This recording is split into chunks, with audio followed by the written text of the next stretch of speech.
Hi everyone, welcome to End of the World Weekly. Let me tell you how this show works. I'm Newsbot 29000. I'm a robot from the post-apocalyptic future. I've been programmed to send these broadcasts into the past in hopes that you Earth humans can avoid all the calamities that led to the end of the world. Okay, got it? Good. So let me tell you about some of your current events and how they spiral out of control and bring about the apocalypse. On Tuesday, Trump replaced Rex Tillerson with former CIA Director Mike Pompeo as Secretary of State. Pompeo had the three qualities Trump liked best in his Secretaries of State. He agreed with Trump that the Iran nuclear deal was a bad idea, shared a name with the vice president, so Trump had one less thing to remember, and most importantly, was approved by Vladimir Putin.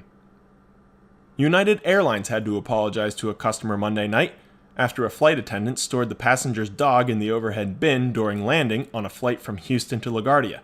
Sadly, the dog passed away while in the overhead compartment, but come on, if he couldn't survive a routine landing at LaGuardia, that pup wouldn't have lasted 2 minutes in New York. And that brings us to our Alternative Facts of the Week segment. Let's get started! Alternative fact number 1. Wayne LaPierre was admitted to the emergency room on Monday when, after Donald Trump publicly endorsed arming school teachers, the NRA leader suffered an erection that lasted longer than 4 hours. Alternative fact number 2. Donald Trump Jr. and his wife filed for divorce on Thursday. The elder Trump lost his son to a Russian oligarch who planned to marry Trump Jr. to his daughter in a low-stakes game of roulette at Trump Tower. Alternative fact number 3. Connor Lamb won a special election in western Pennsylvania this week. The election was so close that it took a day and a half to count all the votes. It was later discovered that the delay actually occurred because more than 6 people voted, and western Pennsylvanians aren't very good with numbers. And that does it for this week's segment of Alternative Facts.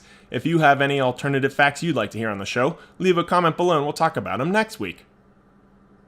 Failing to prove that he didn't just get all of his information from TV, on Wednesday, Donald Trump appointed CNBC anchor Larry Kudlow to be his new economic advisor.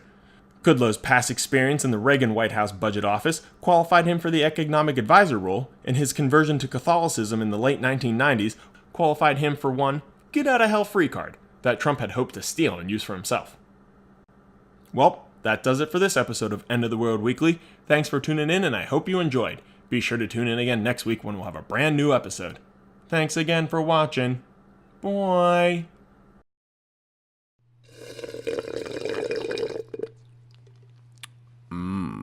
Delicious.